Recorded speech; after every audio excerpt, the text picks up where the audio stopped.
4% increase in full-year headline earnings. This was boosted by higher synthetic fuel production, that was up 4%, and the rand, that was down 14%. Company Chief Executive David Constable was at his Sasol headquarters this morning. I popped along and he helped us unpack the numbers. Yeah, we've had a strong operational financial performance for the financial year 2013, which ended June 30th. And we did have tailwind, macroeconomic tailwinds from the weaker rand, about 14% weaker June to June, year on year. But we did have a 3% weaker Brent oil crude price, so that went against us a little bit. And you also have to consider that that weaker rand also attracts additional cash costs to us outside the country, where we have quite a bit of labor and activities going on. So it's a bit of a mixed bag, but definitely the weaker rand certainly helps Sasol, and is a great rand hedge for our investors. Yeah, the rand oil price, call it 10%, 9.9% better in your favor in this period. But synthetic fuel is still by far the biggest contributor to the profits, nearly 3/4, 70% to be specific. On that side, interesting to see that your production did improve. We're really pleased with the performance at Synfuels out in Secunda. The team is just, we came in a few years ago and wanted to get back to basics, and they've really taken the ball and run with it and accomplished what we've been trying to achieve, getting stability and reliability into the plant. And as you can see, we're getting close to our growth numbers, our growth program numbers here ahead of schedule. So very pleased with 7.44 plus 7.44 million tons at Synfuels, and it, like you say, it's driven some good profit. David, how much more can you squeeze out of the plant? If you're up 4% in this past financial year, how much further could you go? Yeah, we've got a few more things to do on the growth program. You know, it's been a multi-year process of upgrading the facility with new reactors and reformers and oxygen plants to add reliability and stability to the plant, with the aim of moving from 7.3 million tons up to about 7.52 million tons. And really, we've got one more facility to put in. It's a gas-heated heat exchange reformer plant that goes in late in calendar year 14, and then we'll be there. What you need to remember is that we have these big shutdowns in September, phase shutdowns once a year, and then every fourth year we have a full shutdown of half the plant. So in those full shutdown years, that takes out about 100,000 tons of capacity. So, but off the baseline, we're looking good. And to answer your question, you know, we're guiding 7.3 to 7.5 for FY14, and I think we'll be comfortably in that range. So yeah, we're excited. Just to pack it down, the rand has weakened still further from the end June when your financial year ended off. What is an extra 1 rand to the dollar, all other things being equal, worth your bottom line?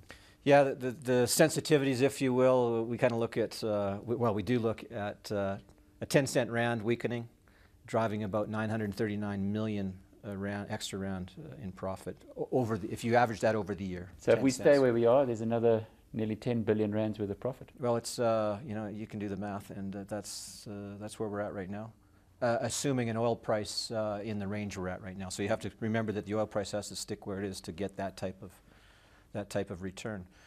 And then on the oil price, you know, an increase of $1 a barrel U.S. on Brent crude would drive another 610 million rand to operating profit, again averaged across the year. Sure. So there we have the calculations for shareholders.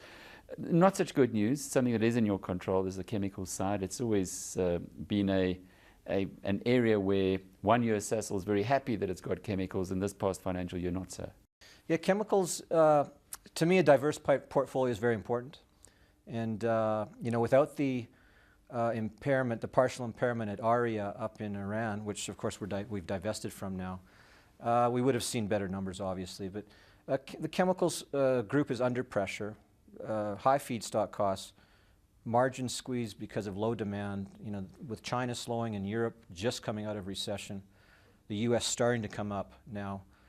I think we'll see chemicals start to turn later in financial year 14. So, and then we've got that diverse portfolio. Chemicals has always been a cyclical business, as you know.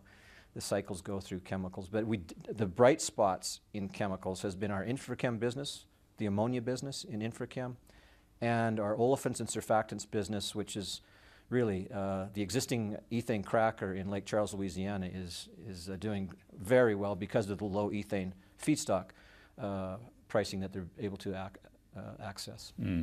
I think that people don't fully appreciate the benefits that you get from your own feedstocks really being able to put into the chemical side. Definitely. You spoke about America. Today in the results, you are estimating that your facility that you're building there will be between 11 and 14 billion US dollars. It's about a third of your market cap. Yeah, the way I like to explain... Well, third to a half. Sure. The way I like to call our market cap 32.6 billion right now. I think it was on Friday anyway. Again, depending on the Rand exchange, but it's about $32.5 billion market cap company right now. You mentioned 11 to 14. That 11 to 14 billion is for the gas to liquids plants, which is later, quite a bit later in the decade. We're about 30 months away probably from taking a final investment decision. So fast forward to our ethane cracker. That's the $5 to $7 billion project, which we're going for final investment decision the middle of next year. And we'll have that plant in place by 2017. It'll be well on its way before we make a decision on the GTL. So we'll have put about, again, $5 to $7 billion of iron in the ground and have a plant almost up and running. That plant kicks off a lot of cash, and the market cap, I believe at that point, will be quite a bit higher. Okay, so right now we're talking about a $7 billion project on $32.5 billion. So it's quite a bit, as a percentage, it's much smaller.